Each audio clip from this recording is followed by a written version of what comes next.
News bell network మీడియాకు స్వాగతం.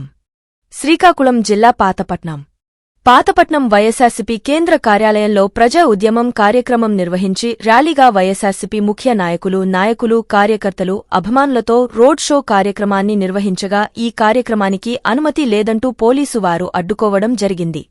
అనంతరం మాజీ వైఎస్ఆర్సీపీ శాసనసభాపతి తమ్మినేని సీతారాం మీడియాతో మాట్లాడారు. ఆయన మాట్లాడుతూ మెడికల్ కాలేజీలు ప్రైవేటీకరణ మానుకోవాలని, లేదంటే పేద పిల్లలు వైద్యులుగా ఎదిగేందుకు సమస్యగా మారుతుందని, లక్షల ఫీజులు కట్టుకుని చదువుకోవాలంటే పేదవాళ్లకు వైద్య విద్య కలగానే మిగులుతుందని తెలియజేశారు.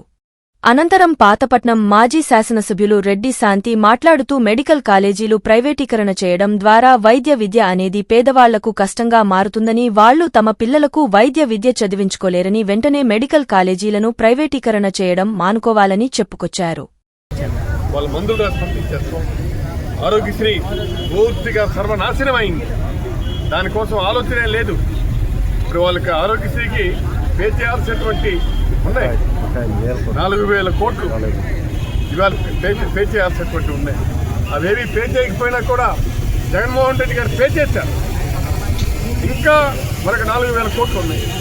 కాబట్టి నేను అందుకే చెప్తున్నాను, నేను మీ అందరికీ కూడా ఇది మనం విడిచిపెట్టే ప్రశ్న. అంతేకాదు వాళ్ళు మనం చూస్తే మన స్థలాలు ఉన్నాయి. ఒక్కొక్క హాస్పిటల్కి 50 ఎకరాల స్థలాలు ఉన్నాయి. ఆ స్థలాలకు కూడా కబ్జా చేసుకొని వాళ్ళు ఇష్టం చేసుకోవాలనేటువంటి ఆలోచనతో ఉన్నారు. కాబట్టి ఇవన్నీ కూడాను జరగకూడదు. ఇది ఖచ్చితంగా